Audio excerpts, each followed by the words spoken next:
Bapak Ibu, kita buat kesepakatan dulu untuk mikrofonnya bisa di-unmute dulu ya Bapak Ibu ya, supaya suaranya tidak terbentur dengan suara saya sebagai pemapar nanti.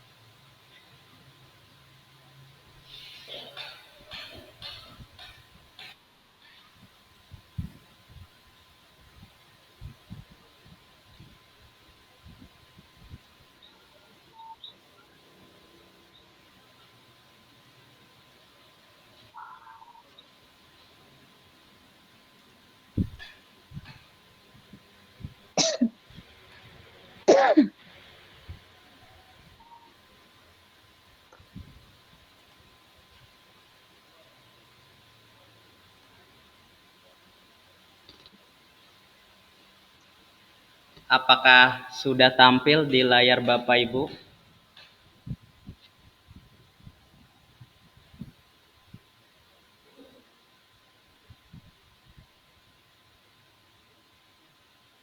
Sudah tampil. Baik, suara saya jelas ya Bapak Ibu ya? Jelas banget. Masya Allah. Ya, baik. Tabarakallah.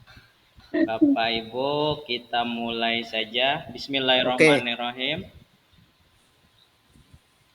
Assalamualaikum warahmatullahi wabarakatuh. Waalaikumsalam warahmatullahi wabarakatuh.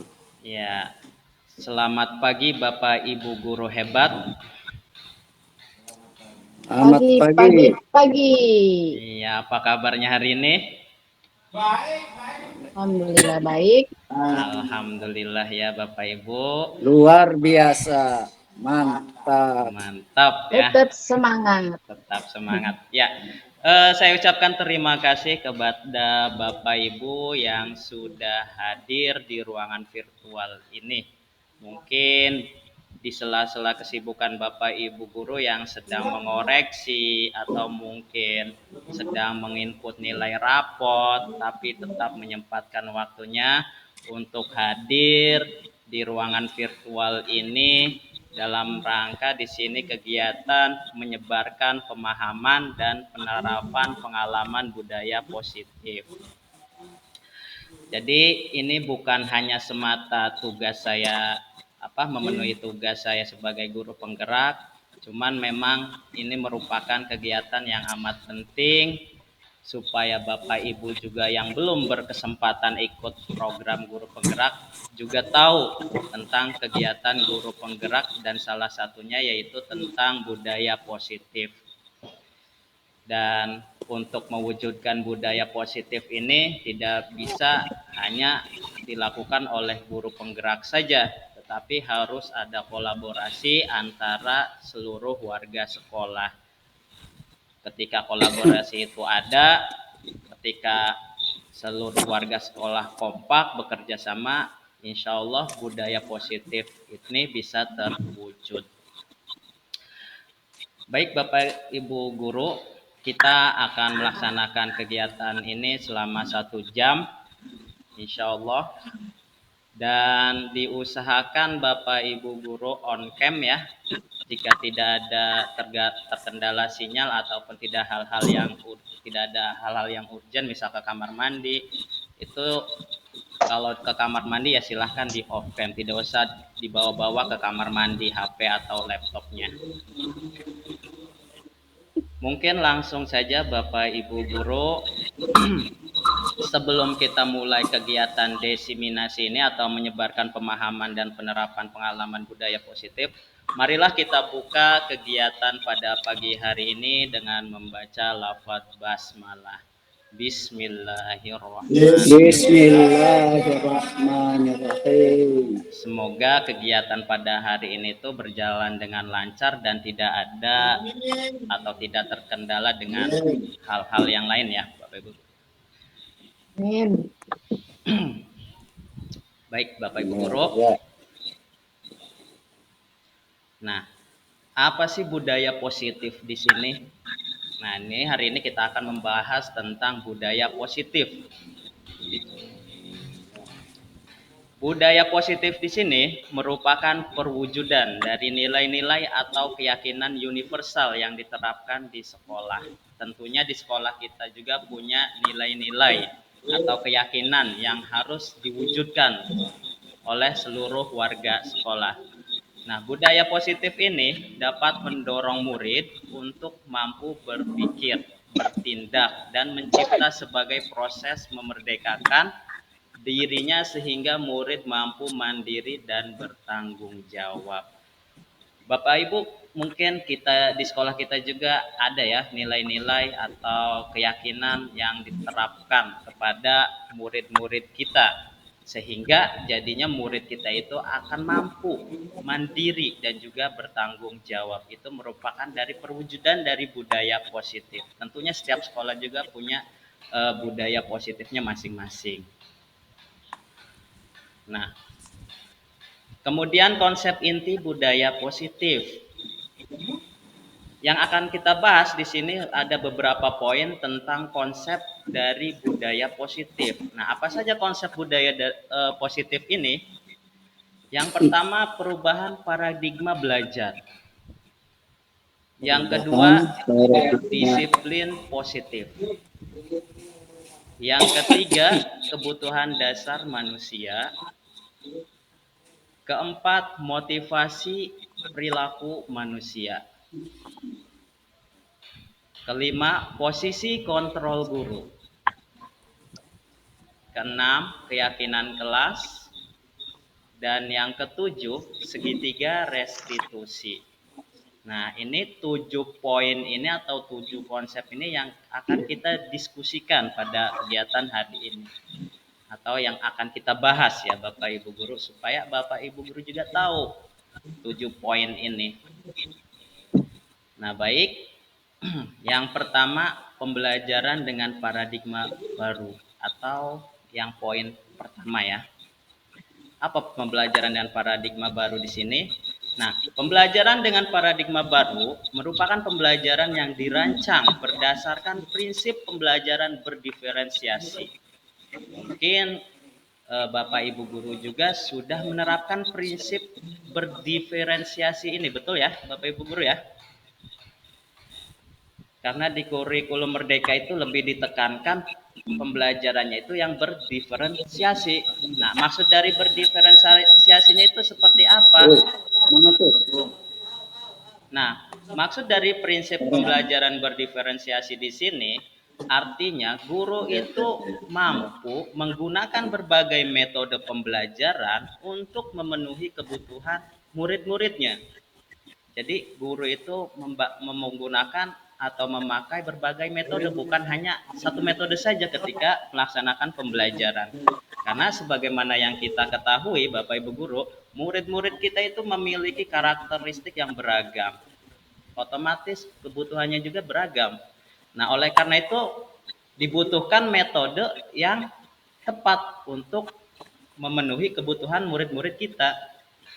Tidak mungkin dari 52 siswa misal, kita hanya menggunakan metode ceramah. Mungkin ada beberapa yang bisa memenuhi dengan menggunakan metode ceramah. Cuman kebanyakan pasti dari murid itu tidak tepat ya, artinya kurang tepat untuk memenuhi kebutuhannya. Tapi perlu digarisbawahi juga Bapak Ibu, bukan berarti berdiferensiasi ini harus misalkan dari 52 siswa mempunyai 52 karakter, 52 kebutuhan, berarti kita harus mengajar dengan menggunakan 52 metode. Bukan begitu juga maksudnya Bapak Ibu Guru ya. Jadi maksudnya di sini kita itu harus tahu atau harus paham metode yang tepat untuk anak-anak kita sehingga kebutuhannya dalam belajar itu terpenuhi untuk mewujudkan profil pelajar Pancasila. Mungkin Bapak Ibu Guru tahu ya profil pelajar Pancasila itu apa saja ya? Ada yang bisa mengungkapkan apa saja yang ada di profil pelajar Pancasila? Satu, beriman dan bertakwa kepada Tuhan yang Maha Esa dan berakhlak mulia. Terus apa lagi kira-kira Bapak Ibu Guru? Yang kedua apa? Disiplin. Disiplin. Disiplin. Disiplin. Oke. Disiplin itu masuk ke mandiri ya. Oke. Terus ada bergotong royong, Bapak Ibu Guru ya, bergotong royong, bernalar kritis, kreatif. Nah, itu masuk ke dimensi profil pelajar Pancasila. Oleh karena itu, untuk mewujudkan profil pelajar Pancasila, diharapkan kita bisa menerapkan prinsip pembelajaran berdiferensiasi. Kemudian lanjut ke yang kedua, disiplin positif. Nah, disiplin positif ini apa yang dimaksud disiplin positif? Disiplin positif adalah pembiasaan hal yang baik, mencakup sikap atau perilaku maupun tutur kata oleh seluruh warga di sekolah, terutama bagi murid agar dapat berkembang menjadi pribadi yang kritis, mandiri, dan bertanggung jawab. Nah, pertanyaannya, sudahkah kita melakukan pembiasaan hal yang baik di sekolah kita? Tentu sudah ya Bapak Ibu Guru ya. Ya mungkin pembiasaannya seperti apa yang sudah ada itu ya, seperti 15 menit sebelum masuk kelas kita kan melakukan pembiasaan membaca surat-surat pendek, itu juga merupakan disiplin positif. Apa yang diwujudkan dari pembiasaan tersebut? Ya salah satunya tuh nilai religiusitasnya. Nilai religiusitasnya itu kan masuk ke dimensi profil pelajar Pancasila yang pertama, yang beriman dan bertakwa kepada Tuhan yang Maha Esa. Kemudian sebagai pendidik, tujuan kita dalam menciptakan peserta didik yang memiliki disiplin diri sehingga mereka berperilaku mengacu kepada nilai-nilai kebijakan universal dan memiliki motivasi dalam diri menuju perubahan perilaku ke arah yang lebih baik. Jadi sebenarnya tujuan disiplin positif itu yang mengubah perilaku ke arah yang lebih baik. Perilaku siapa ya? Tentunya murid-murid kita. Dan itu terwujud ketika dari gurunya dulu, baru bisa diterapkan ke murid. Bagaimana kita bisa menerapkan disiplin positif ke murid kalau kitanya juga belum bisa menerapkan? Jadi dimulai dari kita sendiri, kemudian baru bisa diterapkan ke murid-murid kita. Nah, nilai-nilai universal atau nilai-nilai kebijakan universal di sekolah kita apa? Ya tadi yang profil pelajar Pancasila, yang beriman, bertakwa, berakhlak mulia, bergotong royong, kreatif, bernilai kritis, itu yang dipegang sekolah kita nilai-nilainya. Kemudian lanjut ke yang ketiga. Nah, kebutuhan dasar manusia. Nah, apa sih kebutuhan dasar manusia ini? Nah, kebutuhan dasar manusia yang dimaksud di sini merupakan sesuatu yang kita lakukan untuk mendapatkan apa yang kita inginkan. Tentunya ketika kita melakukan sesuatu itu pasti ada yang kita inginkan, betul ya Bapak Ibu Guru ya? Kita makan karena kita lapar, misalkan seperti itu. Terus apalagi, kita bekerja karena apa yang diinginkan dari bekerja, misal mendapat gaji gitu kan, seperti itu ya. Iya, kalau misalkan kita mengajar karena apa kira-kira yang kita inginkan dari mengajar atau mendidik?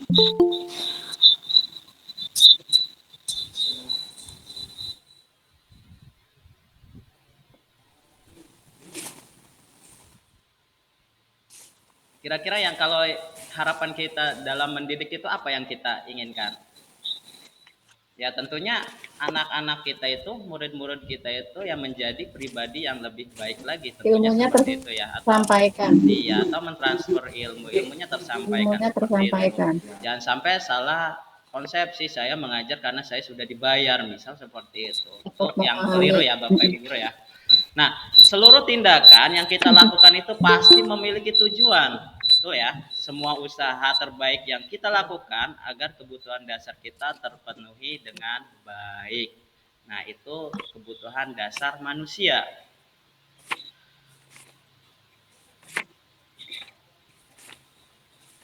Nah, kira-kira Bapak Ibu guru di sini coba kebutuhan dasar manusia itu ada berapa? Ada yang bisa bantu jawab?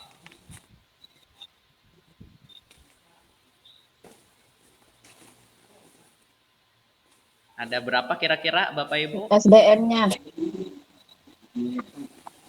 Iya, ada berapa poin? SDM.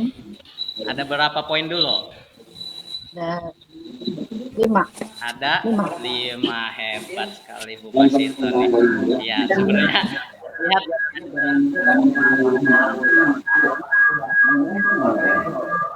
ada 5 nih poinnya di sini. Baik, kebutuhan dasar manusia di sini ada 5. Nah, kira-kira 5 itu apa ya? Yang pertama bertahan hidup. Yang kedua, kasih sayang dan rasa diterima. Ini kebutuhan dasar manusia ya.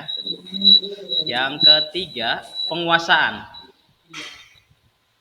Yang keempat, kebebasan. Yang kelima, kesenangan. Nah, ini 5 kebutuhan dasar manusia yang harus Ini terpenuhi. punya saya Bapak bukan? Ibu. Yang ini punya. Nah, kemudian yang pertama dulu kita bahas satu persatu. Bertahan hidup. Kira-kira apa saja yang termasuk kebutuhan dasar bertahan hidup?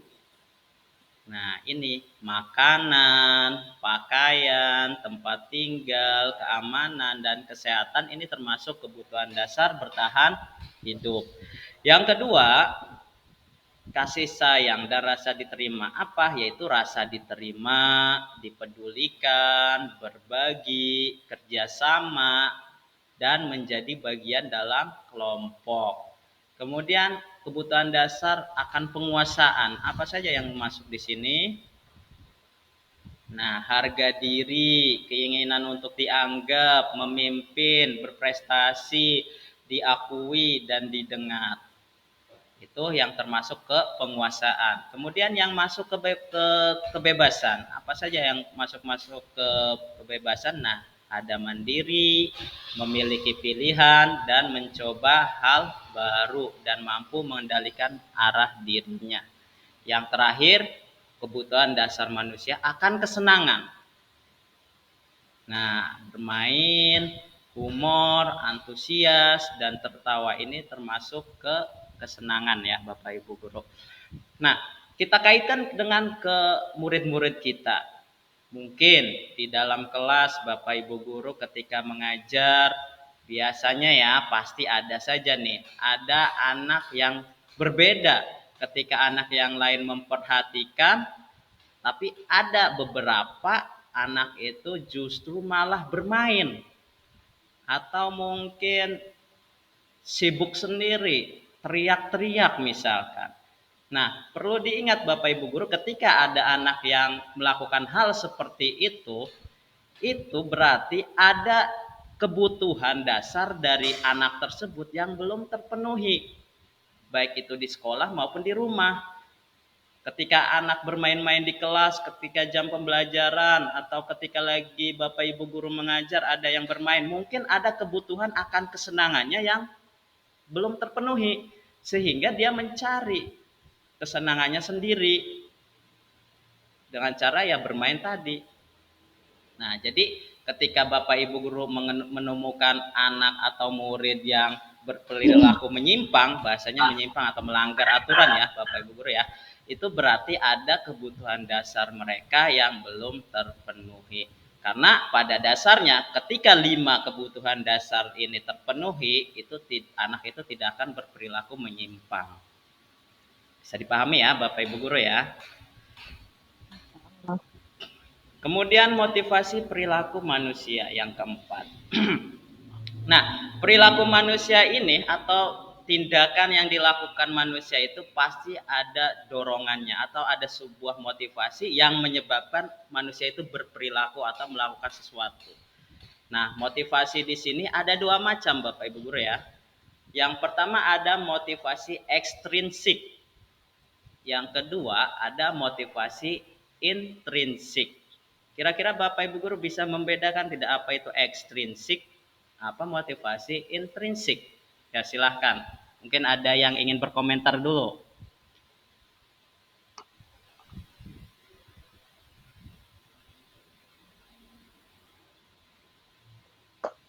Ada yang ingin berkomentar?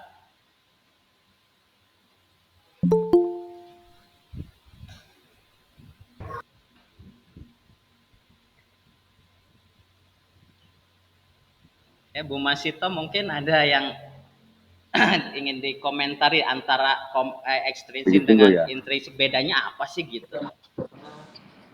Kalau ekstrinsik, Pak, Ya, itu istilahnya pengaruh dari luar. pengaruh dari luar, oke. Ya, sedangkan intrinsik yaitu pengaruh dari dalam diri seseorang tersebut. Oh iya, betul. Hebat sekali nih Bapak Guru. Kamuk, Pak Kamuk nih ya. Terima kasih Pak Kamuk. Ya, tepat sekali ya. Artinya kalau motivasi ekstrinsik itu apa ya? Berasal dari faktor luar ya. Sedangkan motivasi intrinsik itu muncul dari dalam diri seseorang tersebut. Nah, kira-kira yang masuk ke ekstrinsik di sini seperti apa maksudnya? Nah, yang pertama di sini ada untuk menghindari ketidaknyamanan atau hukuman. Mungkin Bapak Ibu Guru melihat ya, ada anak yang sangat patuh sekali terhadap aturan sekolah. Dia selalu datang tepat waktu di kelas, selalu misalkan selalu apa ya, tidak berisik atau diamlah di kelas gitu. Nah, sebenarnya itu bagus tidak sih Bapak Ibu Guru? Bagus ya, ketika anak datang tepat waktu sebelum pukul 7 sudah datang. Cuman ketika ditanya kenapa alasannya datang tepat waktu itu, ini yang agak kurang enaknya itu seperti ini. Karena kenapa kamu selalu datang tepat waktu? Ternyata jawaban anak tersebut itu dia itu takut untuk dihukum kalau telat, atau takut dinasehatin, diceramahin guru kalau telat. Nah, ini nih alasan ini yang kurang tepatnya. Jadi perilakunya sudah tepat, datang tepat waktu, tetapi alasannya itu masih menggunakan apa? Masih motivasi ekstrinsik. Ekstrinsiknya apa? Hukuman, biar terhindar dari hukuman, sehingga anak itu rajin tepat waktu datangnya. Berarti ketika tidak ada hukuman, anak tidak tepat waktu. Nantinya kalau seperti itu kan kurang baik juga jadinya ya. Jadi ketika berperilaku karena ekstrinsik itu nanti ketika tidak ada hukuman, anak tersebut akan telat. Karena bukan dari dirinya sendiri, bukan dari kesadaran diri sendiri anak tersebut datang tepat waktu. Atau kita saja sebagai guru datang ke sekolah kan kadang ini ya, sebelum jam 7 sudah datang ya. Nah, kalau kita tanya kepada diri sendiri, kita datang tepat waktu itu untuk apa? Apakah untuk terhindar dari hukuman atau teguran dari kepala sekolah? Tentunya bukan begitu kan Bapak Ibu Guru ya, bukan karena ada teguran atau hukuman dari atasan kita akhirnya datang tepat waktu, tapi memang kesadaran diri kita, karena kita ini guru itu contoh, ya otomatis kita harus bisa mencontohkan hal yang baik untuk nantinya diterapkan oleh murid. Begitu Bapak Ibu Guru. Maksud dari ekstrinsik itu jadi faktor dia melakukan sesuatunya karena faktor luar. Faktor luarnya apa? Yaitu salah satunya itu untuk menghindari ketidaknyamanan atau hukuman. Nah, selain untuk menghindari ketidaknyamanan atau hukuman juga, biasanya orang itu atau anak itu melakukan sesuatunya karena untuk mendapatkan imbalan atau penghargaan dari orang lain. Biasanya kan gitu. Dia melakukan sesuatu karena nanti akan ada hadiahnya. Sehingga kalau tidak ada hadiahnya dia tidak akan melakukan. Nah, itu yang bahayanya dari ekstrinsik. Ketika motivasinya didorong oleh motivasi ekstrinsik, ini bisa jadi anak itu kalau tidak ada imbalan atau penghargaan dari orang lain, dia tidak akan melakukan. Nah, ini yang dikhawatirkan Bapak Ibu Guru. Justru yang bagus itu ketika dia melakukan itu karena motivasi intrinsiknya. Seperti apa maksudnya? Nah, dia melakukan sesuatu itu untuk menjadi orang yang mereka inginkan. Artinya ya dia punya komitmen. Komitmen untuk hadir tepat waktu misalkan ke sekolah dan juga menghargai dirinya sendiri. Ya, menghargai dirinya sendiri dengan nilai-nilai yang mereka percaya. Jadi yang bagus itu murid itu datang itu bukan karena hukuman, bukan karena penghargaan atau imbalan, tapi melainkan karena memang dia itu ingin menghargai diri sendiri dan juga mempercayai nilai-nilai yang dipercaya. Mungkin nilai yang dipercayanya salah satu kedisiplinan, mungkin seperti itu ya Bapak Ibu Guru. Ya tentunya kita juga harus bisa menerapkan yang motivasi intrinsiknya dulu ya Bapak Ibu Guru ya. Sebelum kita menerapkan ke murid, tentunya kita terapkan dulu ke diri kita sendiri. Jadi kita itu memang punya komitmen, kesadaran sendiri tanpa adanya unsur ada hukuman ataupun dari faktor orang lain. Nah, itu motivasi perilaku manusia. Kemudian yang selanjutnya di sini ada hukuman, ada konsekuensi, dan ada restitusi. Nah, kira-kira hukuman dengan konsekuensi itu sama tidak ya Bapak Ibu Guru? Hukuman dengan konsekuensi itu sama tidak Bapak Ibu Guru kira-kira? Tidak sama, Pak. Tidak Tidak sama sama. ya. Berbeda ya. Oke, kira-kira bagusan hukuman apa konsekuensi ya? Konsekuensi. Konsekuensi. Baik, terima kasih Bu Masito yang telah menjawab ya. Baik, kita akan bahas bersama-sama. Oke, ke hukuman dulu ya Bapak Ibu Guru. Nah, hukuman itu biasanya tidak terencana atau tiba-tiba. Betul ya? Betul tidak nih? Sepakat tidak nih? Tidak terencana atau tiba-tiba. Ketika Bapak Ibu Ya. Guru melihat murid yang misalkan melanggar suatu aturan misal, kan tidak direncanakan biasanya itu. Tidak dari semalam kan direncanakan lah nanti kalau saya melihat anak murid saya akan langsung nyuruh begini begitu. Nah, tidak direncanakan seperti itu. Datang saja secara tiba-tiba begitu kan. Kemudian murid tidak tahu apa yang akan terjadi atau tidak dilibatkan. Nah, murid juga kan tidak tahu ketika dia melanggar mau diapakan. Biasanya hukuman tuh kayak gitu cirinya. Jadi tahu-tahu berdiri di tengah lapangan misal. Itu saja.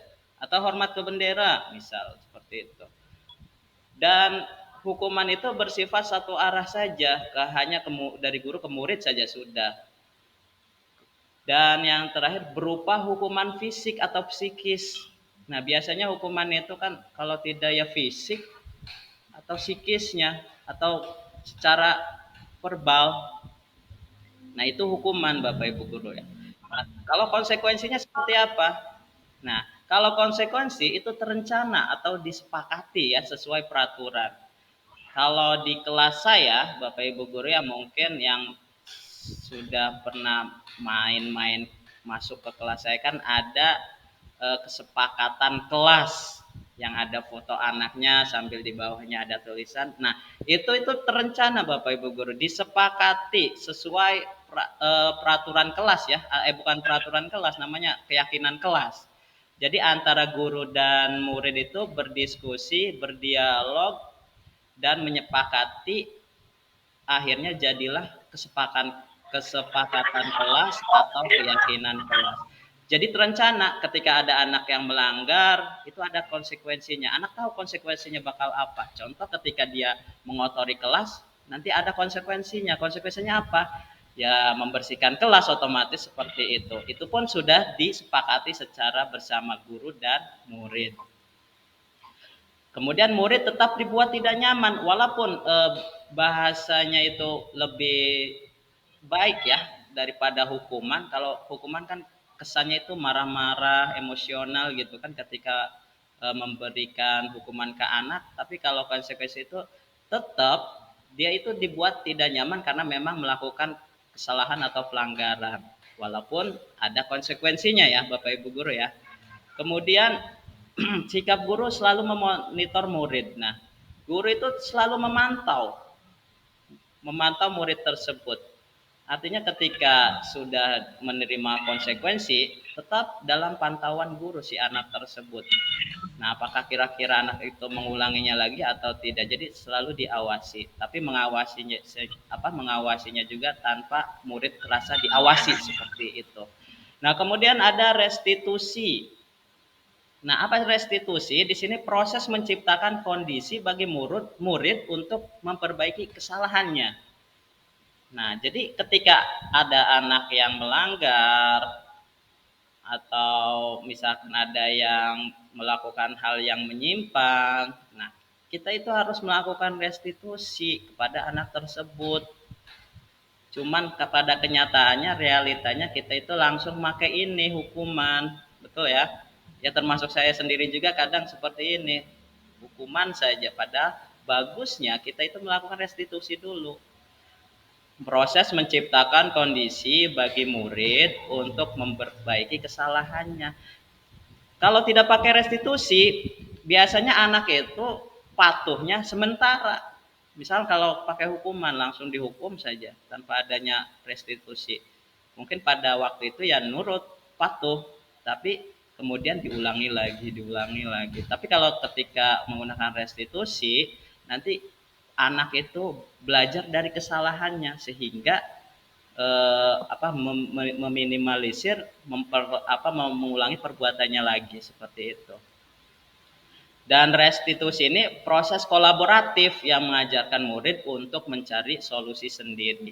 Jadi ketika anak merasa melakukan kesalahan, anak sendiri yang mencari solusinya untuk bisa mengatasi masalah tersebut. Mungkin kalau di kita ya gurunya yang mencarikan solusi, tapi kalau di restitusi jadi anak yang mencari solusi penyelesaian masalahnya. Kita ambil contoh anak yang selalu telat. Nah, anak sendiri yang mencari solusi bagaimana supaya tidak telat begitu Bapak Ibu guru.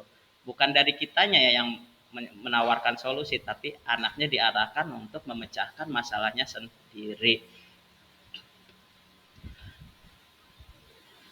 Nah, kemudian daya hukuman sudah, konsekuensi sudah, lanjut ke posisi kontrol guru. Nah, di sini kita akan membahas tentang posisi kontrol guru. Tentunya kita sebagai guru punya posisinya masing-masing. Kira-kira letak posisi kontrol kita sebagai guru itu di mana? Nah, yang pertama posisi kontrol gurunya sebagai penghukum. Nah, ada yang berperan sebagai penghukum? Pasti ada ya. Termasuk saya juga terkadang berperan sebagai penghukum. Kemudian pembuat merasa bersalah.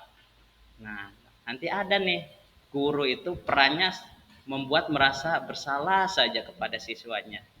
Nanti kita akan bahas maksudnya seperti apa. Kemudian ada yang posisi kontrol gurunya sebagai teman. Jadi seolah-olah murid itu posisinya seperti teman kita gitu. Kemudian yang keempat pemantau atau pengawas. Nah, nanti ada nih posisi kontrol guru sebagai pemantau seperti apa. Nah, nanti dibahas ya. Kemudian sebagai manajer. Yang terakhir itu sebagai manajer. Baik, kita bahas satu persatu ya Bapak Ibu guru. Nah, contoh penerapan 5 posisi kontrol guru yang tadi ya, yang ada 5. Nah, di sini ada kasus, contoh kasus ini real ya, terjadi di sekolah kita nih. Siswa tidak memakai atribut lengkap saat upacara bendera. Ya, biasanya setiap upacara bendera ada saja ya siswa yang tidak memakai atribut sekolah, entah itu topi atau dasi mungkin atau rompi atau bahkan sepatu, tidak pakai sepatu tuh. Nah, pasti ini ditemukan karena memang terjadi di sekolah kita.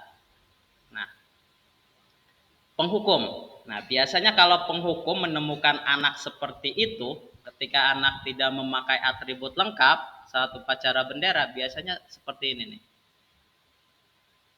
Langsung menghukum, hormat pada bendera selama 1 jam misal. Berdiri di lapangan 1 jam, lari di lapangan 2 kali putaran misal. Nah, itu sebagai penghukum, langsung menyuruh anak tanpa adanya pertanyaan kenapa tidak memakai atribut lengkap, bisa langsung menghukum. Ciri-cirinya penghukum itu nada suaranya tinggi, kayak marah-marah ya Bapak Ibu guru ya. nada suaranya tinggi. Bahasa tubuhnya apa? Matanya melotot. Melotot sambil marah, sambil melotot, dan jarinya nunjuk-nunjuk. Nah, itu biasanya penghukum seperti itu. Dan menghardik, selalu berkata-kata yang dengan suara yang agak tinggi ya, agak keras. Gitu tuh. Ya, kalau di sini kayaknya tidak ada ya, walaupun sebagai penghukum juga tidak sampai melotot-melotot dan nunjuk-nunjuk. Apalagi menghardik, tidak ya, Bapak Ibu Guru ya, Alhamdulillah ya. Mungkin paling kalau pemberian hukuman seperti ini ada 1 jam, tapi 1 jam juga kita itu nggak nyampe 1 jam juga ya, paling ya berapa menit doang agar anak itu memang diberi efek jerak ya. Kemudian pembuat merasa bersalah. Nah, kalau pembuat merasa bersalah ketika menghadapi siswa yang melanggar aturan sekolah biasanya seperti ini nih. Nah, ada pernyataan seperti ini. Berapa kali ibu bapak harus memberitahu kamu, kamu selalu saja mengecewakan ibu bapak. Nah, ini ciri khas dari pembuat merasa bersalah.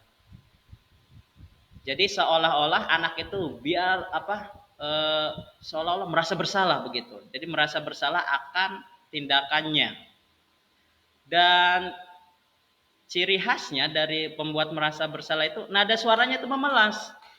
Biasa ya, kamu nih bikin kesalahan mengecewakan bapak atau mengecewakan ibu nih, selalu melanggar aja nih, misalkan seperti itu. Halus, sedih suaranya tuh. Kemudian juga agak merapat pada anak ya ngomongnya, dan juga lesu.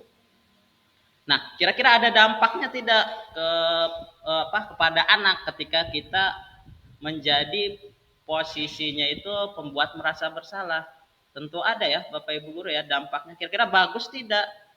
Mungkin dari segi bagusnya ya memang anak akhirnya sadar gitu ya. Cuman ada dampak yang kurang baiknya juga. Dampak yang kurang baiknya seperti apa? Bagi anak yang baperan ya, yang selalu bawa perasaan, itu bikin down mentalnya. Jadi anak itu bisa saja terngiang-ngiang terus, bahasa yang dikatakan guru kecewa padanya, akhirnya dia down mentalnya, selalu terpikirkan setiap hari dan malam, akhirnya apa? Ya mungkin kalau orang dewasa mah bisa stres begitu. Nah, ternyata ada dampak yang kurang baiknya juga, jadi jadi pembuat merasa bersalah itu.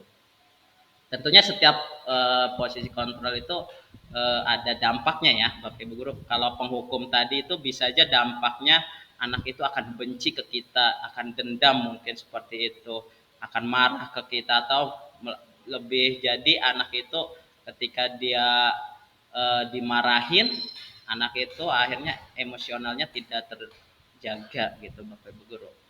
Kemudian yang ketiga, posisi kontrol sebagai teman. Mungkin Bapak Ibu Guru juga pernah ya memposisikan diri sebagai teman kepada murid-muridnya.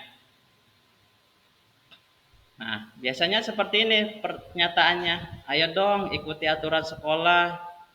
Tolong bantu ibu bapak ya sekali ini. Misal, ya sudah tidak apa-apa. Lain kali jangan sampai berbuat seperti ini lagi ya. Nah, biasanya pernyataannya seperti ini Bapak Ibu.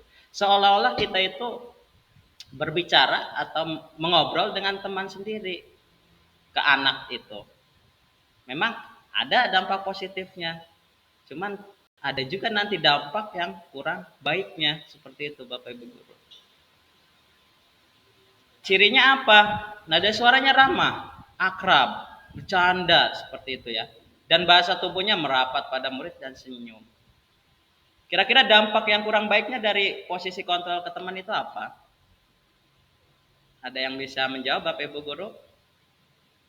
Yang posisi kontrol teman ini dampak pada muridnya apa? Selain yang kita bicarakan dampak yang kurang baiknya ya Bapak Ibu Guru ya.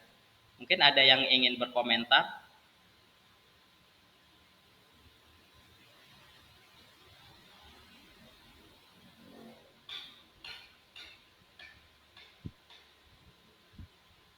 Ya tidak apa-apa Bapak Ibu Guru, kita diskusi.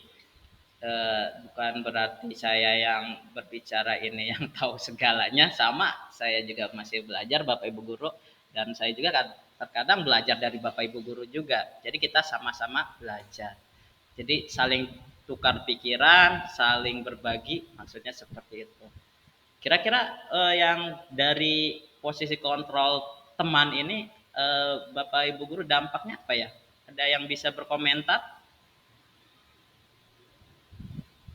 Mungkin dari Bu Sri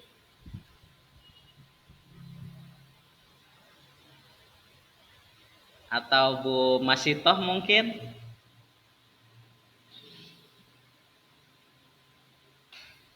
Oke, baik ya.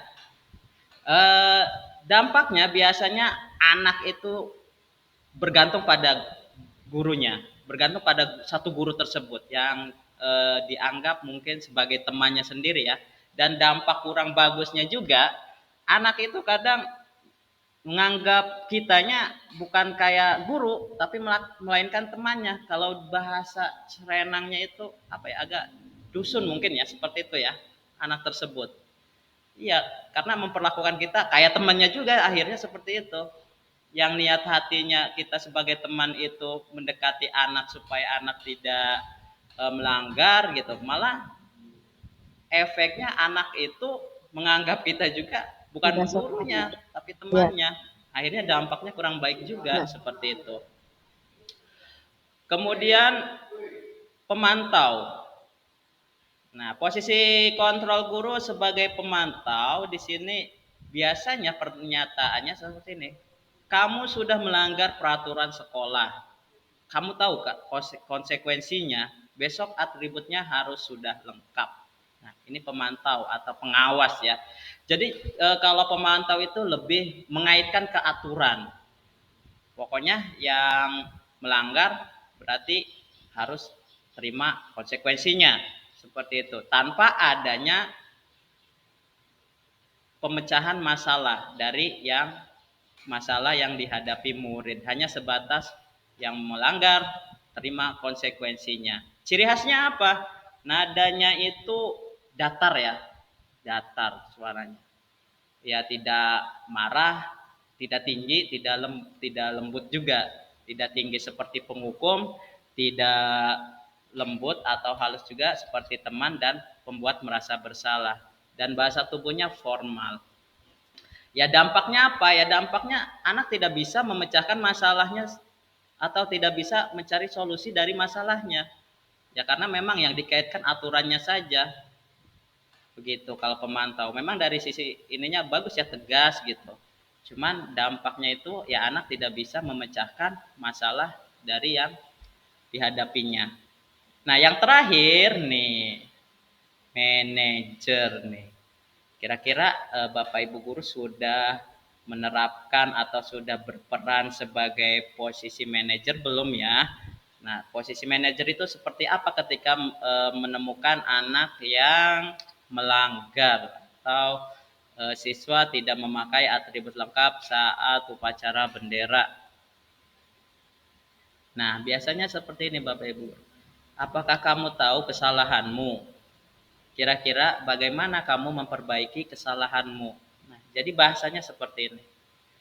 Jadi guru itu bertanya ke anak tentang kesalahannya, tentang benar tidak atas tindakannya, kemudian menanyakan solusi untuk memperbaikinya. Kira-kira solusinya apa supaya kamu bisa memakai atribut lengkap, misal. Kan nanti anak menjawab, oh ya Pak, nanti saya beli, misal begitu. Nah, cirinya di sini nada suaranya tulus, bahasa tubuh tidak kaku dan mendekat ke murid. Ini ciri dari manajer.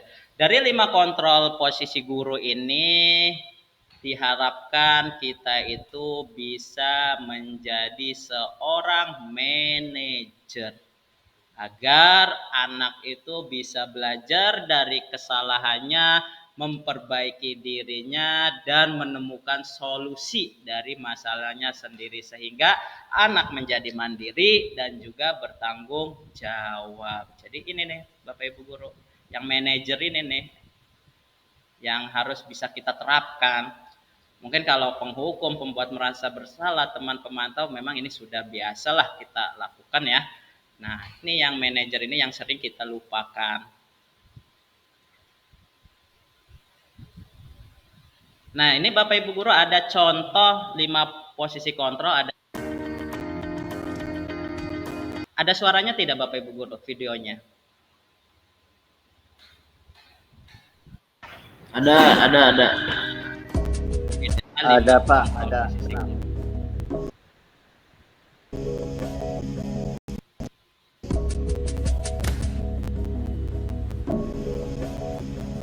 Naren! Sini kamu! Selamat pagi, Bu. Selalu terlambat. Kamu deh, pasti terlambat. Maaf, Bu. Saya... Apa? Apa coba?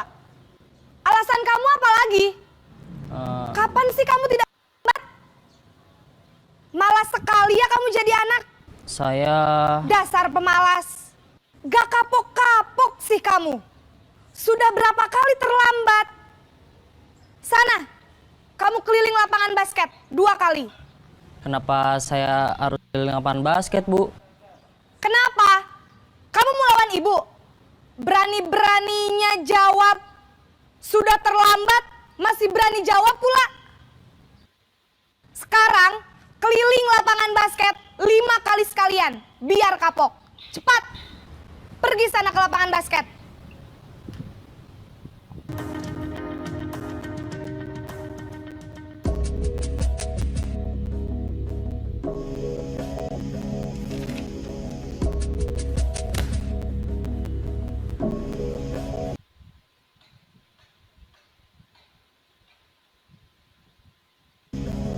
Naren!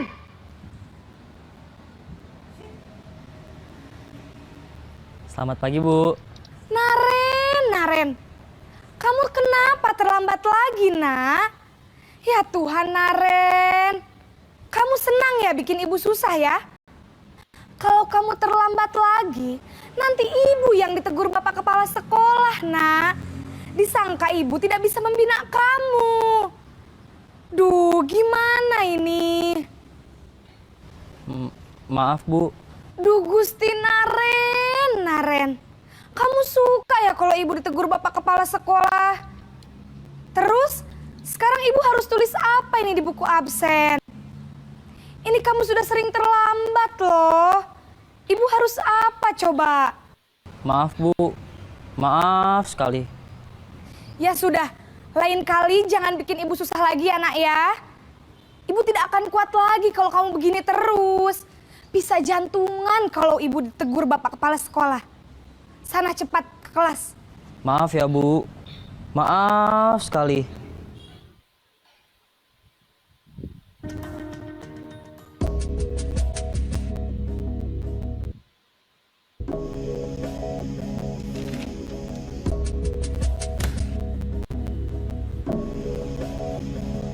Naren!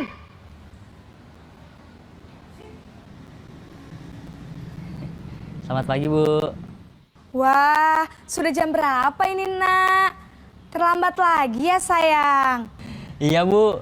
Habis ibu saya lupa bangunkan saya, Bu.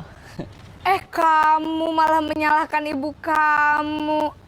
Kamu bukannya anak yang larinya paling kencang. Kok terlambat sih? Iya, Bu. Saya memang terlambat bangun tadi. Jadi, biarpun saya lari kencang, tetap gak kekejar, Bu. Ya sudah sana. Nanti lain kali larinya lebih kencang lagi ya. Biar gak terlambat lagi. Bikin seneng ibu. Demi ibu. Bisa kan? Bisa lah, Bu. Ya sudah sana masuk kelas. Ibu beresin urusan absen kamu. Kamu ini ada-ada saja.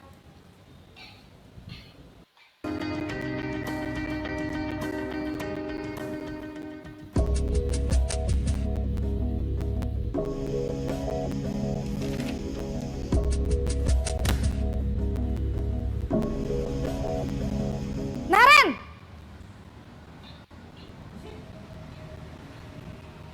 Selamat pagi, Bu. Naren, apa peraturan sekolah kita tentang jam berapa kita harus masuk sekolah, nak? Kita harus di sekolah jam 7, Bu. Iya, betul. Sekarang sudah jam 7.20. Naren sudah tahu konsekuensinya jika terlambat hadir. Paham, Bu.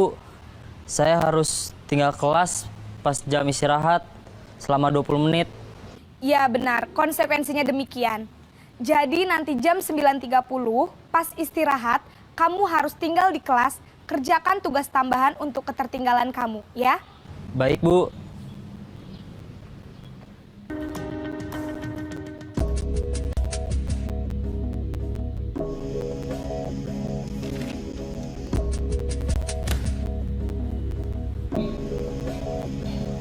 Naren!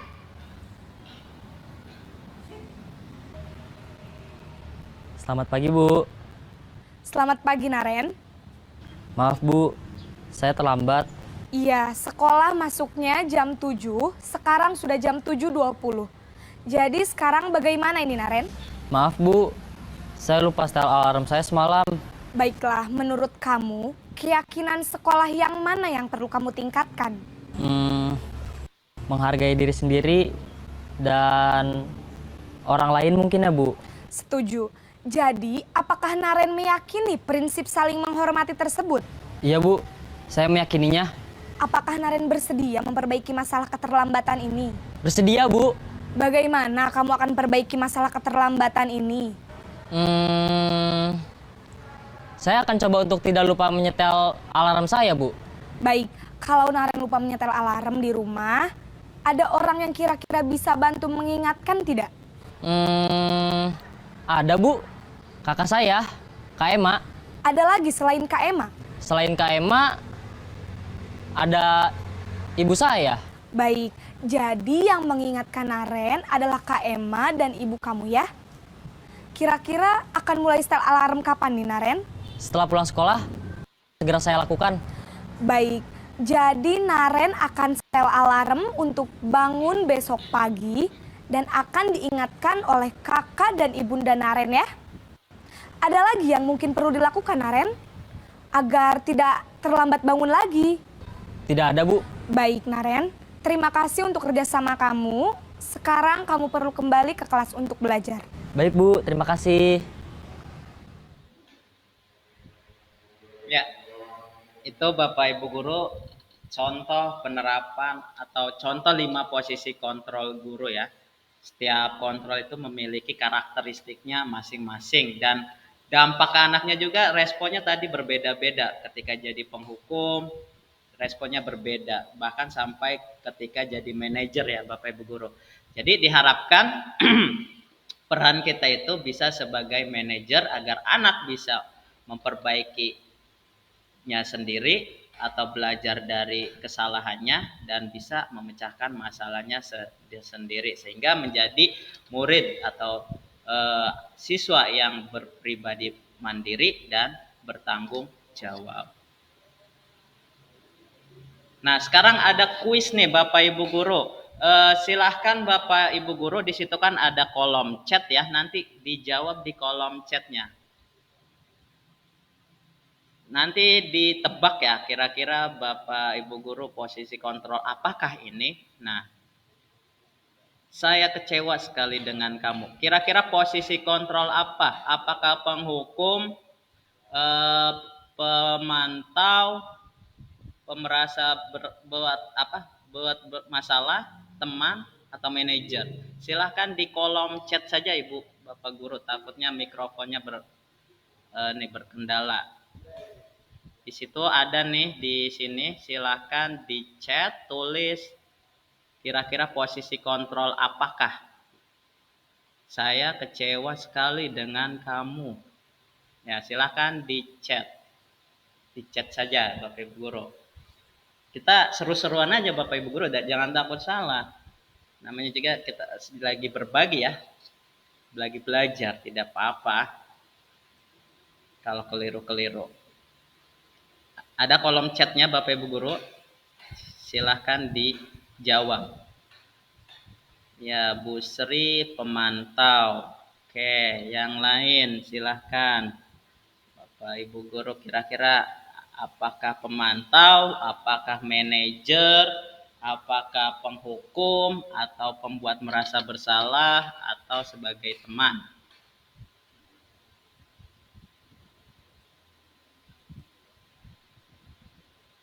Ya, kita nunggu dulu ya, Bapak Ibu Guru, biar rame dulu nih. Memantau atau pemantau, oke. Kayaknya semua ada, Pak. Oke, diborong, semua ada. Oke, terus. Kita tunggu dulu.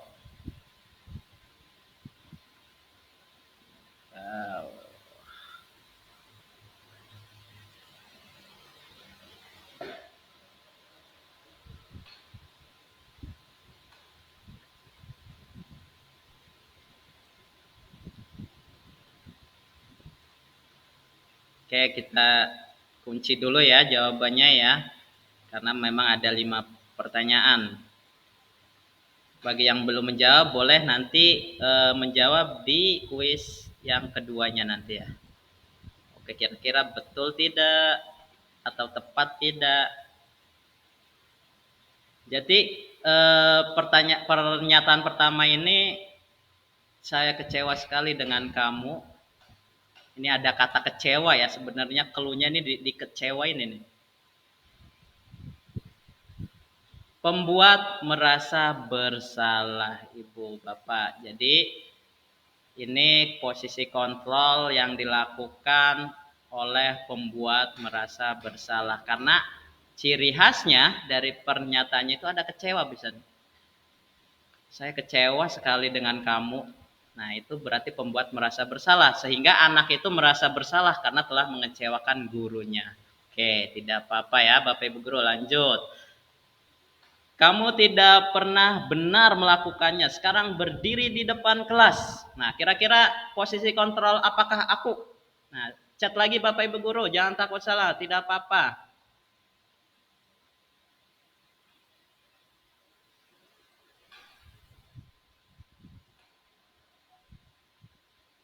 Ini dari pernyataannya jelas ya, Bapak Ibu Guru, ada keluhnya juga di sini. Penghukum Ibu Masito, oke. Terus Bu Sri hukuman, oke ya, penghukum berarti.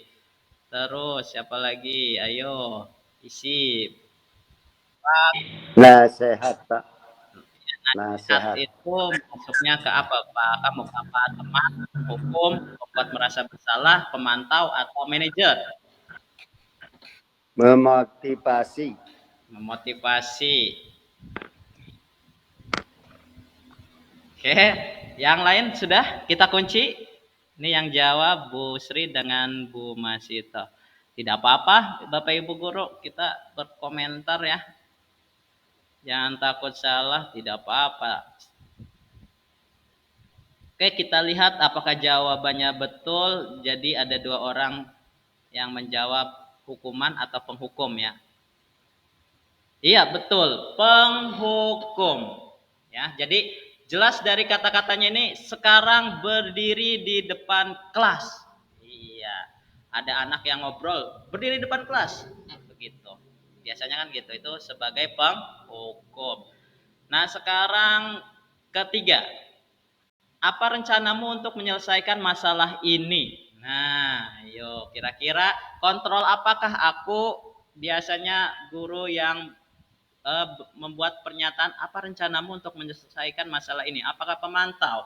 Apakah penghukum? Apa pembuat merasa bersalah? Atau manajer mungkin? Silakan chat lagi Bapak Ibu Guru, tidak apa-apa yuk. Kalau tidak pakai chat boleh langsung Bapak Ibu Guru aktifkan mikrofonnya.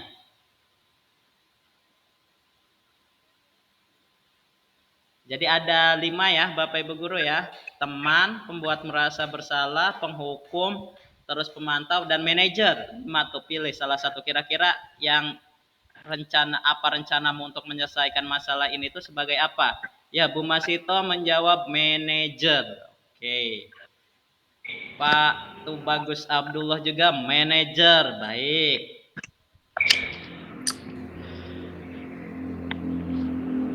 Bu Sri manajer juga, bagus. Oke, sudah menjawab, ikut menjawab. Pemantau, Pak. Oh, Pak kamu pemantau? Iya, boleh. Pemantau. Ya. Pakamukma sensasi.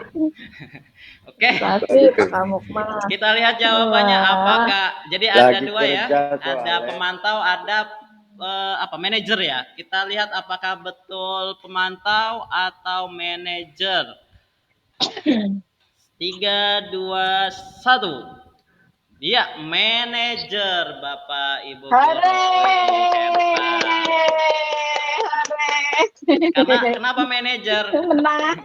Karena manajer ini menanyakan ke muridnya 2 poin. rencana atau solusi dari masalah yang Iya, dilakukan atau yang dilakukan. dihadapi anak ya. Jadi mencari solusinya. Jadi rencana untuk menyelesaikan masalah. Masih ada 2 lagi. Tadi yang jawab benar dari pertama ada tidak? Kayaknya tidak ada ya yang dari 3-3-nya benar ya. Baru 2 ya. 2 pertanyaan dijawab benar oleh Bu Masito, Bu Sri juga 2 poin. Hore. Nanti hadiah diambil masing-masing di toko terdekat. Ada poin, ada hadiahnya enggak? Ambil Ada Di toko terdekat ambil. Di toko terdekat ya. Ada tenang aja ada. Baik, lanjut ke yang keempat.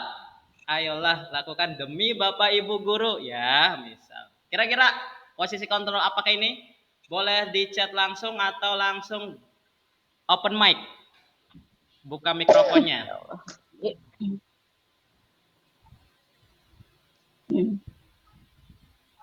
Teman. Oke, Bu Sri jawab teman. Apa sih Bapak Ibu guru? Oke, kita nyari 1 lagi lah atau 2 lagi. Teman. Bu Sri teman. Apa sih? Ayolah lakukan Ayolah, demi lakukan. Bapak Ibu guru. Baturan. Oh. Baturan. Ya, teman. Teman, Bu Masito teman. Baik. Baturan. Baik. Bahasa ininya keluar. Kecil-kecil. Teman. Misalnya kecil, jadi nggak jelas kalau nggak di. Ya. Pakai kacamatanya Bu, dipakai kacamatanya. Oke. Sume. Kita coba kunci jawabannya. Teman, baturan, teman. Oke lah. Konco. 3, 2, 1. Ayolah lakukan demi Bapak atau Ibu guru ya. Jawabannya Konco. adalah jrejejeng. Teman. Betul ya. Oke. 3 poin. Bu Sri, Bu Masito udah betul. Nah, sekarang yang terakhir nih Bapak Ibu guru, yo. Kamu tidak pernah mendapatkan nilai jika tidak mengerjakan tugas. Kira-kira posisi kontrol apakah aku? Boleh langsung lah open mic saja biar cepat. Penghukum. Bu Masito jawab penghukum. Oke, yang lain? Apa sih?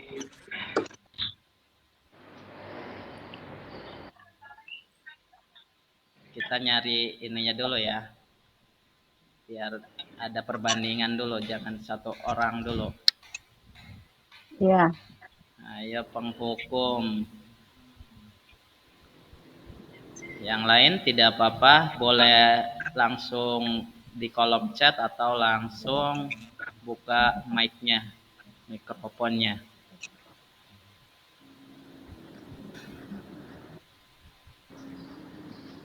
Ini sebenarnya mau jawab tapi ragu-ragu kayaknya nih ya. Penghukum. Oke. Apa pemantau ya? Iya. Sing terdekat deh. Pak Kamuk apa Pak Manajer Kamuk lagi. nih? Belum ngasih Iya, jawab komentar Mas. nih.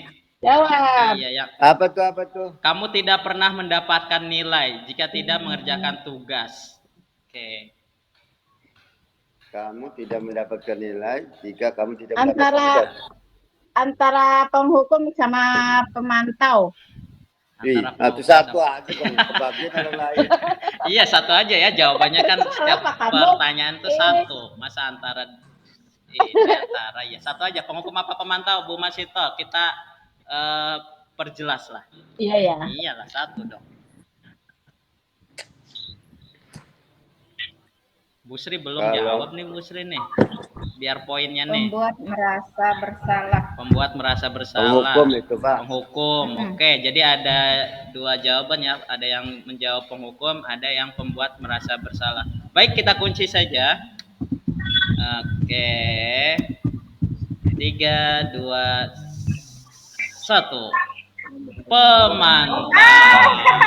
Wah, benar. Iya. Tidak ada yang betul ya. Tidak apa-apa Bapak Ibu guru ya. Kita seru-seruan aja.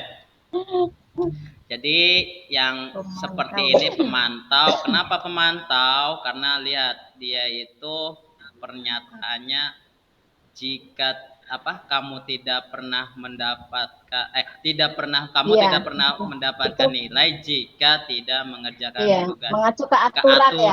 Betul. Karena aturannya begitu. Begitu. Jadi ciri khas pemantau itu dia tuh selalu mengaitkan dengan aturan-aturan. Kalau teman biasanya Jadi di hati mah itu ada sih. demi bapak ibu nih, biasanya ciri khasnya ini demi bapak ibu tolong ya gitu tuh. Biasanya kalau teman seperti itu. Kalau pembuat merasa bersalah itu ada kata kecewa biasanya, Bapak Ibu. Saya kecewa sama kamu. Iya. Kamu mengecewakan bapak ibu aja misal seperti itu. Itu pembuat merasa bersalah. Kalau penghukum ya ciri khasnya ada hukumannya. Berdiri di depan kelas. Hukuman. Kalau manajer dia menanyakan. Ada sanksi, ada sanksinya. Menanyakan rencana apa untuk menyelesaikan masalahnya begitu. Jelas ya Bapak Ibu guru ya, 5 posisi kontrol ini ya. Insya Allah jelas. Ya, lanjut ke 6. Keyakinan kelas nih. Mungkin Bapak Ibu juga pernah menerapkannya.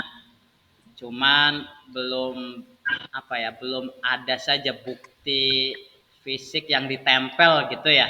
Karena keyakinan kelas itu ya salah satunya itu harus ada gitu di dalam kelas, entah itu berupa tempelan keyakinannya atau mungkin dalam bentuk poster misalnya. Yang penting ada di kelas dan semua anak bisa membaca keyakinannya. Apa sih keyakinan kelas di sini? Nah, keyakinan kelas merupakan kesepakatan kelas yang diyakini bersama guru dan murid dengan harapan dapat meningkatkan kedisiplinan murid. Jadi kesepakatan Bapak Ibu guru ya. Yang namanya kesepakatan itu pasti bukan dari guru saja maksudnya seperti itu. Pasti lebih dari guru saja, artinya bukan satu orang. Yang membuat keyakinan kelas itu bukan satu orang, bukan dari gurunya saja, melainkan ada muridnya juga baru disepakati. Biasanya kan kalau kita buat keyakinan atau kesepakatan kelas itu kalau memang poin-poinnya itu dari murid juga akan segan untuk melanggarnya karena ya murid yang menyepakati juga, murid yang membuat juga seperti itu. Beda dengan peraturan kelas ya Bapak Ibu guru ya. Kalau peraturan kelas itu cenderung lebih ke hanya guru yang membuat. Misalkan dilarang membuang sampah di kelas. Itu namanya peraturan kelas Bapak Ibu guru. Karena yang membuat aturan itu tanpa kesepakatan dan biasanya kalimatnya itu kalimat negatif. Misalkan tidak boleh membuang sampah sembarangan. Kan ada kata tidak, itu kalimat negatif. Tapi kalau misalkan keyakinan kelas itu menggunakan kalimat positif. Kalau kalimat negatifnya tidak boleh membuang sampah di kelas, berarti kalimat positifnya apa itu? Bisa jadi kalimat buanglah sampah pada tempatnya. Buanglah sampah pada tempatnya. Boleh ya seperti itu, tapi ada tidak kalimat yang lebih ini lagi selain buanglah sampah pada tempatnya? Jangan membuang sampah sembarangan. Jangan membuang sampah sembarangan. Sebaiknya, negatif. Berat peraturan kelas kalau jangan. Iya. Apa kira-kira? Emang buanglah sampah pada tempatnya juga masuk ya ke kalimat positif ya. Cuman yang enak itu kira-kira kalimatnya seperti apa di kelas tuh? Sebaiknya. Kamu buang sampah pada tempatnya. Ya, oke. Gitu ya. Boleh seperti itu. Cuman ciri dari keyakinan kelas itu kalimatnya itu tidak terlalu panjang, mudah diingat, kayak slogan-slogan seperti itu. Aduh, nggak kelihatan. Nggak kelihatan. Duh iya, ini udah ini. Oke, ya kalau misalkan tidak boleh membuang sampah pada tempatnya itu nilainya kan tentang kebersihan ya. Artinya mungkin Iya, bisa diganti juga keyakinan kelasnya jadi jagalah kebersihan kelas misalkan seperti itu. jagalah. Iya, Oh, keyakinan kelas. berarti himbauan ya, Mm-mm. himbauan. Atau apalagi ya mungkin intinya kalimat ciri khas dari keyakinan kelas itu selain kalimatnya positif, itunya apa? Mudah Hendaknya mudah diingat dan dipahami anak. Jadi jangan terlalu panjang. Kalau terlalu panjang kadang anak jangankan mengingatnya begitu, membacanya aja juga males kadang seperti itu. Jadi kayak slogan-slogan di poster-poster gitu Bapak Ibu guru ya, yang singkat, padat tapi jelas begitu. Nah, jadi di samping keyakinan kelas ini sebenarnya tujuannya apa sih? Meningkatkan kedisiplinan murid Bapak Ibu guru. Tujuannya. Nah, kenapa sih di kita kadang sudah ada peraturan tapi anak melanggar? Karena memang peraturan itu dibuatnya oleh dewan guru tanpa melibatkan murid. Tapi kalau kesepakatan kelas atau keyakinan kelas itu kan dibuat bersama-sama antara guru dan murid sehingga disepakati juga bersama-sama. Jadi meminimalisir anak itu melanggar. Kalau melanggar bagaimana? Ada konsekuensinya. Jadi ketika membuat keyakinan kelas, kita juga membuat konsekuensinya. Ketika anak mengotori kelas, membuang sampah di dalam kelas, berarti apa nih konsekuensinya? Ya otomatis misal membersihkan kelas, menyapu, nah itu konsekuensinya seperti itu. Jangan sampai kita buat konsekuensi yang gak nyambung. Anak mengotori kelas tapi konsekuensinya berdiri di tengah lapangan misalkan. Kan itu dijemur. dijemur, Iya, hormat dijemur di bendera. lapangan. Itu kan gak Nggak nyambung nyambung. Bapak Ibu guru, itu masuknya Hormat hukuman. kepada di depan bendera. Itu jatuhnya kepada hukuman bukan konsekuensi. Jadi konsekuensi di sini ya artinya yang bisa dikatakan menebus kesalahannya ya. Nanti ada lagi terakhir itu yaitu yang ketujuh segitiga restitusi. Ini poin terakhir Bapak Ibu guru dari konsep budaya positif. Apa sih segitiga restitusi itu? Nah, segitiga restitusi ini ya bentuknya segitiga seperti ini. Nah, kemudian yang paling dasar ini nomor satu menstabilkan identitas. Ya, sisi miring yang sebelah kirinya itu validasi tindakan yang salah. Kemudian yang ketiganya itu yang sebelah kanannya menanyakan keyakinan kelas. Nah, ini segitiga restitusi. Apa segitiga restitusi? Segitiga restitusi itu adalah suatu proses dialog, ya, percakapan yang dijalankan guru atau orang tua agar dapat menghasilkan murid yang mandiri dan bertanggung jawab. Ya, jadi ketika ada anak yang melanggar, baiknya kita gunakan segitiga restitusi. Ya, jangan langsung menjudge, menghukum langsung tanpa tahu alasan anak melakukan hal tersebut. Bapak Ibu guru. Nah, segitiga restitusi ini membantu murid memiliki tujuan disiplin positif dan juga memperbaiki dirinya setelah berbuat salah. Jadi tujuannya itu supaya anak belajar dari kesalahannya. Kalau sudah anak belajar dari kesalahannya, insya Allah anak juga tidak akan mengulanginya lagi begitu. Yang menyebabkan anak mengulanginya lagi itu karena dia tidak belajar dari kesalahannya. Kenapa anak tidak belajar dari kesalahannya? Karena kita tidak menerapkan segitiga restitusi. Jadi segitiga restitusi itu harus ada dialog Bapak Ibu guru. Jadi buat panggil anak, buat anak tersebut merasa nyaman sehingga dia mengungkapkan isi hatinya, kenapa bisa melakukannya, misalkan melakukan kesalahan itu, dan di akhirnya itu bisa menemukan solusi sehingga jadi mandiri anak dan juga bertanggung jawab. Dan restitusi itu bukan untuk menebus kesalahan, ya.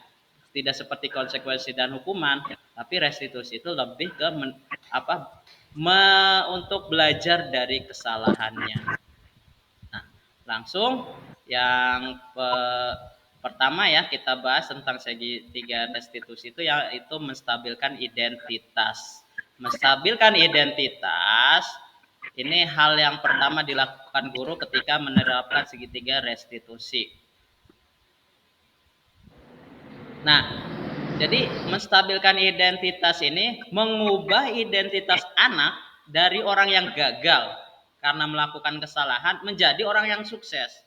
Jadi kita stabilkan dulu identitasnya.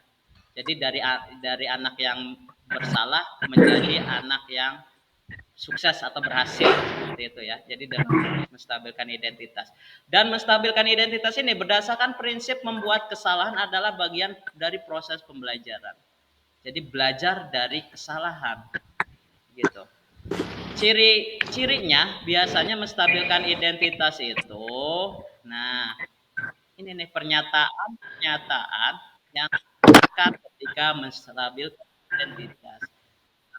Berbicara ketika anak berbuat salah, guru itu bilang seperti ini, berbuat salah itu manusiawi. Tidak ada manusia yang sempurna. Aku juga pernah melakukan kesalahan seperti itu. Bapak, Ibu tidak tertarik mencari siapa yang salah, tapi Bapak, Ibu ingin mencari solusi dari permasalahan ini. Kamu berhak merasa begitu. Jadi ini nih Bapak, Ibu, Guru. Yang hal pertama yang dilakukan ketika menerapkan segitiga restitusi ketika menstabilkan identitas. Jadi ada pernyataan-pernyataan seperti ini. Jadi seperti memaklumi ya, bahasanya itu memaklumi bahwasanya yang berbuat salah itu ya manusiawi gitu, seperti itu. Tapi tetap tidak membenarkan perbuatannya itu. Terus yang kedua itu validasi tindakan yang salah. Jadi kita validasi tindakan yang dilakukan anak itu benar-benar memang salah ya Bapak Ibu Guru. Berdasarkan prinsip setiap perilaku berupaya memenuhi suatu kebutuhan tertentu. Yang maksudnya Bapak Ibu Guru artinya anak itu ketika melanggar atau berperilaku salah itu pasti kan ada penyebabnya atau ada dorongan atau sesuatu yang muncul sehingga dia melakukan hal tersebut. Nah, itu divalidasi tindakan yang salahnya. Biasanya pernyataannya seperti apa? Pernyataannya nah, seperti ini. Kamu pasti punya alasan mengapa melakukan hal itu. Nah, ini yang pernyataan yang biasa digunakan ketika pada tahap validasi tindakan yang salah. Padahal kamu bisa melakukan yang lebih buruk dari ini ya. Nah, kemudian kamu patut bangga pada dirimu sendiri karena kamu telah melindungi sesuatu yang penting buat. Nah, ini validasi tindakan yang salah. Kita menggali alasan-alasan kenapa siswa melakukan hal itu. Kemudian kita menanyakan apakah perbuatan yang dilakukan itu benar atau salah. Biasanya anak tuh bisa jawab ya, artinya tahu bahwa kadang yang dilakukannya itu salah. Nah, ini divalidasi. Kemudian yang terakhir itu menanyakan keyakinan kelas. Berdasarkan prinsip teori kontrol bahwa dasarnya kita termotivasi secara intrinsik. Nah, menanyakan keyakinan kelas itu seperti apa? Contohnya, apa keyakinan kelas kita? Nilai-nilai apa yang kita telah sepakati? Seperti apa gambaran kelas yang ideal menurut kamu? Kamu mau jadi orang yang seperti apa? Ini nih. Menanyakan keyakinan kelas. Oleh karena itu, Bapak Ibu Guru, ketika menerapkan segitiga restitusi, alangkah baiknya kita itu sudah punya keyakinan kelas di kelasnya masing-masing ya. Artinya ketika anak melanggar poin-poin itu kita tinggal menanyakan keyakinan kelasnya. Karena kalau kita belum membuat keyakinan kelas di kelas masing-masing, nanti kita mau nanya keyakinan kelas apa, anak juga nanti bingung jawabnya. Apa ya? Karena memang belum ada keyakinan kelasnya. Tapi kalau sudah menerapkan keyakinan kelas pada poin yang ke-6 tadi, itu kita mudah mengaitkan keyakinan kelasnya gitu Bapak Ibu Guru. Bisa dipahami ya Bapak Ibu Guru ya? Nah, di sini ada contoh video penerapan segitiga restitusi ya. Ini hanya sebatas contoh Bapak Ibu Guru. Ini bukan real, artinya bukan nyata anak ini sebagai pelanggar, bukan. Ini hanya model saja. Jadi ada kasus anak itu sering terlambat karena malamnya itu dia selalu main game, begadang main game sampai larut malam, akhirnya bangun kesiangan dan terlambat. Ini sederhana saja Bapak Ibu Guru, bukan berarti ini paling benar videonya, ini hanya contoh saja. Mungkin bisa diterapkan juga oleh Bapak Ibu Guru di kelasnya masing-masing. Lihat kamu sering datang terlambat ya? Kamu tahu kan aturan sekolah kita bahwasanya murid itu harus datang ke sekolah tepat pukul 7. Ya, tahu Pak.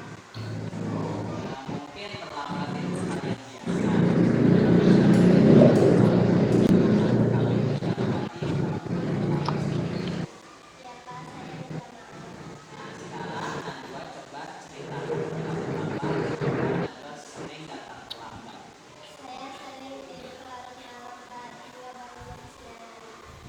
Kenapa Najwa tidurnya larut malam? Saya sering bermain game, Pak. Menurut Najwa bermain game sampai larut malam itu bagus atau tidak? Tidak, Pak. Menurut Najwa perilaku datang terlambat itu sudah sesuai tidak dengan keyakinan kelas kita? Tidak, Pak, tidak sesuai. Ya, tidak sesuai. Menurut Najwa keyakinan kelas mana yang Najwa lakukan? Disiplin, Pak. Betul. Menurut Najwa, apakah penting disiplin itu? Menurut Pak. Mengapa? Karena disiplin bisa membuat hidup kita lebih teratur, Pak. Iya, betul sekali. Terus, rencana apa yang Najwa akan lakukan untuk menghadapi masalah ini? Saya akan mengatur waktu tidur saya lebih cepat dan tidak bermain game hingga larut malam lagi. Bagus. Baik, Najwa, nanti Bapak akan bekerjasama dengan orang tua Najwa untuk memantau keterlaksanaan rencana itu. Terima kasih, Pak. Baik, sekarang Najwa boleh kembali ke kelas. Ya, itu Bapak Ibu guru hanya sebagian kecil saja contoh dari penerapan segitiga restitusi. Yang terpenting Bapak Ibu guru ketika menerapkan segitiga restitusi itu harus kalau bisa harus di ruangan yang ini ya, artinya ruangan yang nyaman tanpa ada orang yang lain yang melihat, supaya anak nyaman dan anak bisa berkata jujur sesuai hati nuraninya, seperti itu. Karena ibaratnya ini segitiga restitusi itu dari hati ke hati ngobrolnya, dialognya seperti itu.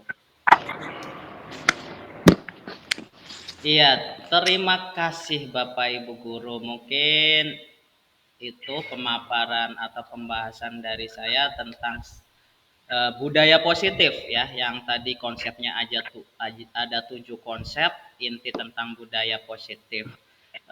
Sebelumnya saya minta maaf Bapak Ibu guru, ternyata waktunya itu lebih melebihi target ya, lebih melebihi target. Yang niatnya 1 jam ini udah hampir 1,5 jam. Mungkin itu Bapak Ibu guru. Ya, jika dari Bapak Ibu guru ingin bertanya, mungkin ada waktulah, silahkan boleh ditanyakan langsung. Jika memang ada yang belum jelas, ada yang belum mengerti, kita berdiskusi bersama-sama. Mungkin ada yang ditanyakan. Semoga sih sudah jelas semua ya Bapak Ibu guru ya. Artinya kalau sudah jelas ya Bapak Ibu guru juga bingung mau nanya apa gitu kan, sudah jelas, mungkin seperti itu. Yang diharapkan sih sudah jelas semua. Tapi kalau memang ada yang ingin disampaikan silahkan Bapak Ibu guru. Kalau dirasa cukup ya kita akhiri saja Bapak Ibu guru. Bagaimana? Cukup. Cukup ya? Oke, baik Bapak Ibu guru. Kalau begitu saya minta Bapak Ibu guru mengaktifkan kameranya, kita foto bersama dulu. Tampilkan gaya terbaiknya lah. Iya, yang belum rapi rapikan dulu, mungkin rambutnya sisir dulu. Iya, kita foto bersama. Udah ya, aktif semua ya. Ya, siap. Saya juga gaya dulu. Oke, 3, 2. Tahan Bapak Ibu guru.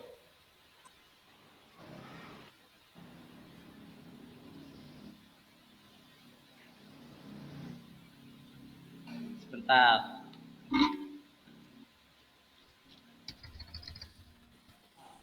Itu paling bawah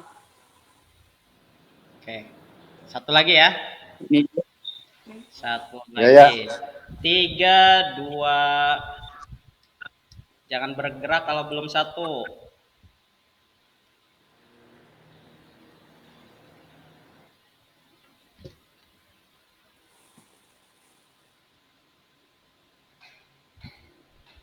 Oke, terima kasih Bapak Ibu Guru atas partisipasinya. Luar biasa sekali. Kehadiran Bapak Ibu Guru ini sangat berarti bagi saya khususnya, dan tentunya ini sangat bermanfaat juga Bapak Ibu Guru ke depannya, karena tujuan dari kegiatan ini itu untuk mewujudkan budaya positif sekolah. Ya, saya selaku pembawa acara, bukan pembawa acara ya, pemateri atau bisa yang memaparkan materi pada hari ini. Sukses Pak Ato. Saya ya terima kasih Bu Masito. Saya ucapkan terima kasih dan juga mohon maaf ada bila ada kata-kata yang kurang. Oh ya Pak, itu amplopnya ambil sendiri masing-masing ya di meja Bu Mary. Amplop bae, amplop. Payah. Lillahi ta'ala. Ya. Kamu. Mari kita tutup dengan jadi transfer ke Pak Kamuk Nang Pak Ato. Amplopnya Mari banyak. kita tutup dengan membaca lafaz hamdalah. Alhamdulillah. Amin. Ya, sampai jumpa lagi Bapak Ibu Guru di lain waktu. Assalamualaikum warahmatullahi wabarakatuh. Waalaikumsalam warahmatullahi wabarakatuh. Waalaikumsalam warahmatullahi wabarakatuh. Silakan Bapak Ibu Guru jika ingin live diperkenankan. See you next time. Aku Ya. di rumah. Distancing home.